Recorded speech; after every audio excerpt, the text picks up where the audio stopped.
Hi friends. ఇప్పుడైతే AP లా set counselling అయితే స్టార్ట్ అయిందండి. సో ఈరోజు ఏంటంటే రిజిస్ట్రేషన్ అనేది స్టార్ట్ అయింది. సో ముందుగా ఎవరైతే ఉన్నారో ఈ లా సెట్ కోసం ఎదురు చూస్తున్నారో వాళ్ళైతే ఏంటంటే ముందుగా మీ 10th క్లాసు, అదేవిధంగా ఇంటర్మీడియట్, మీ డిగ్రీ, అదేవిధంగా ఎల్ఎల్ఎం చేసేవాళ్ళు ఎల్ఎల్బి డిగ్రీ కూడా ఏంటంటే ఖచ్చితంగా అయితే వాటిని పీడిఎఫ్ ఫార్మాట్లో అయితే మీరైతే డౌన్లోడ్ చేసుకోండి. వాటిని పీడిఎఫ్ ఫార్మాట్లో ఉండాలి ఆ ఒరిజినల్స్ అనేవి. అది కూడా ఏంటంటే 1 MB లోపు అయితే ఉండాలండి. సో ముందుగా రెడీ చేసుకోండి. అదేవిధంగా ఏంటంటే ఇక్కడ ఫీ వివరాలు వచ్చేసరికి ఎస్సీ ఎస్టీ వాళ్ళకి అయితే రిజిస్ట్రేషన్ ఫీజు వచ్చేసరికి 500 రూపాయలండి. అదేవిధంగా రిమైనింగ్ కేటగిరీస్ అందరికి, జనరల్ అందరికి కూడా ఏంటంటే 1000 రూపీస్. సో ఇది కాకుండా ఏంటంటే ఇక్కడ అడిషనల్ ఛార్జెస్ కూడా అవుతాయండి. అది కూడా అయితే మీరు గమనించుకోండి. అడిషనల్గా 30 రూపీస్ లేదా 50 రూపీస్ అవుతాయి. సో ఇవి కూడా చూసుకోండి. వీటితో పాటు మీకు కావాల్సినవి ఏంటంటే ఇందులో రిజర్వేషన్కి సంబంధించి ఉంటారు వాళ్ళైతే క్యాస్ట్ సర్టిఫికేట్ అయితే కావాలండి. సో క్యాస్ట్ సర్టిఫికేట్ కావాలి. అదేవిధంగా ఇన్కమ్ కూడా కావాలంటే మ్యాండేటరీ అయితే కాదండి. కొంతమంది స్కాలర్షిప్ క్యాండిడేట్స్ ఎవరైతే ఉంటారో వాళ్ళకి స్కాలర్షిప్ కావాలంటే సో ఇన్కమ్ కూడా అయితే అప్లోడ్ చేయాలండి. ఇవి అయితే బేసిక్గా అయితే మీకు కంపల్సరీగా కావాలండి. ఈ డాక్యుమెంట్స్ అన్ని మీరు రెడీ చేసుకున్న తర్వాత ఇప్పుడు ఇది కాకుండా ఇందులో ముఖ్యమైన విషయం ఏంటంటే ఇప్పుడు స్పోర్ట్స్ కేటగిరీ కానీ, లేదంటే ఎన్ఎస్ఎస్ కానీ, లేదంటే ఫిజికల్ హ్యాండిక్యాప్డ్స్ కానీ వీళ్ళు ఎవరైతే ఉన్నారో ఈ అభ్యర్థులు వీళ్ళు ఇప్పుడు అప్లోడ్ చేసుకున్న తర్వాత వీళ్ళైతే సర్టిఫికేట్ వెరిఫికేషన్ అనేది ఏంటంటే ఆచార్య నాగార్జున యూనివర్సిటీకి అయితే వెళ్ళాల్సి ఉంటుందండి.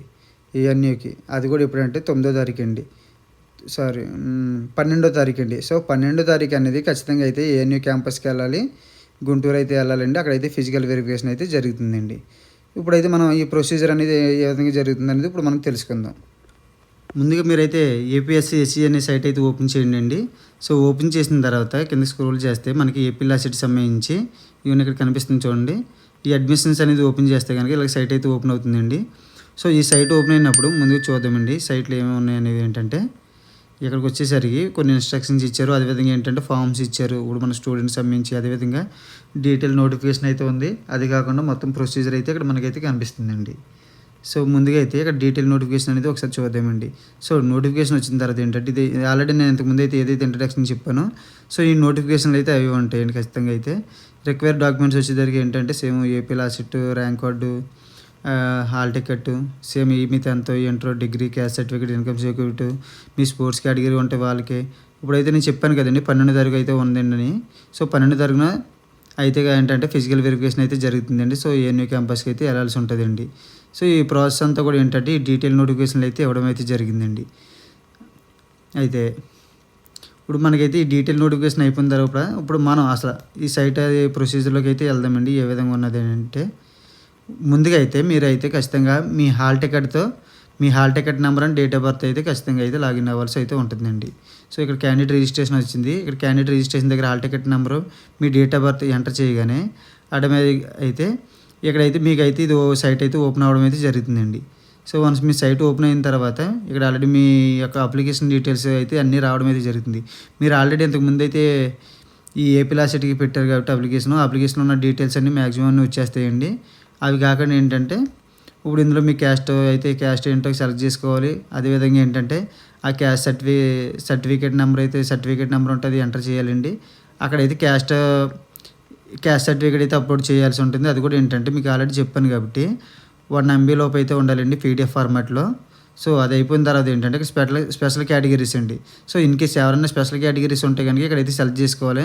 అయితే ఇక్కడ ఉండదు కాబట్టి ఆల్రెడీ మీరు అప్లికేషన్ పెట్టినప్పుడే ఉంటుంది కాబట్టి సో ఇదైతే రాదండి మీకు.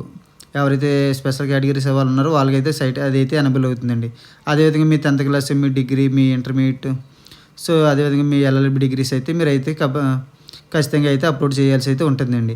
అయితే ఇక్కడ 5 years వాళ్ళకి అయితే ఓన్లీ 10th క్లాస్, ఇంటర్మీడియట్ ఉంటుంది కాబట్టి దాని మీద అయితే వాళ్ళు వెళ్ళొచ్చు. సో అదేవిధంగా 3 years ఎల్ఎల్బి వాళ్ళకి అయితే ఇప్పుడు ఖచ్చితంగా అయితే వాళ్ళకి 10th class, intermediate, degree ODR provisional ఏదన్నా సరిపోతుందండి. ఇవి అయితే ఖచ్చితంగా అయితే అప్లోడ్ చేయాలి. అదేవిధంగా పీజీ ఎల్ఎల్ఎం చేయాలనుకున్న వారికి అయితే వీటితో పాటు ఏంటంటే వీళ్ళకి అడిషనల్గా అయితే కావాల్సి ఉంటుందండి. ఇది ఎల్ఎల్బి డిగ్రీ అయితే కావాల్సి ఉంటుంది. సో వన్స్ ఇదంతా అయిపోయిన తర్వాత మీరు వెరిఫై చేసిన తర్వాత వాటిని వెరిఫై చేసి సబ్మిట్ చేస్తారు. సబ్మిట్ చేసిన తర్వాత వీళ్ళకైతే ఫీజు అయితే ఓపెన్ అవుతుందండి. ఎంత కట్టాలనేది ఏంటంటే, సో అది చెప్పాను కదండి ఆల్రెడీ రిజర్వేషన్ క్యాండిడేట్స్కి సంబంధించి అయితే 500 అయితే ఉంటుంది. అదేవిధంగా అదర్ కేటగిరీస్ అయితే సో మా రూ. 1000 అది కాకుండా జీఎస్టీ కూడా అయితే ఉండడం అయితే జరుగుతుందండి.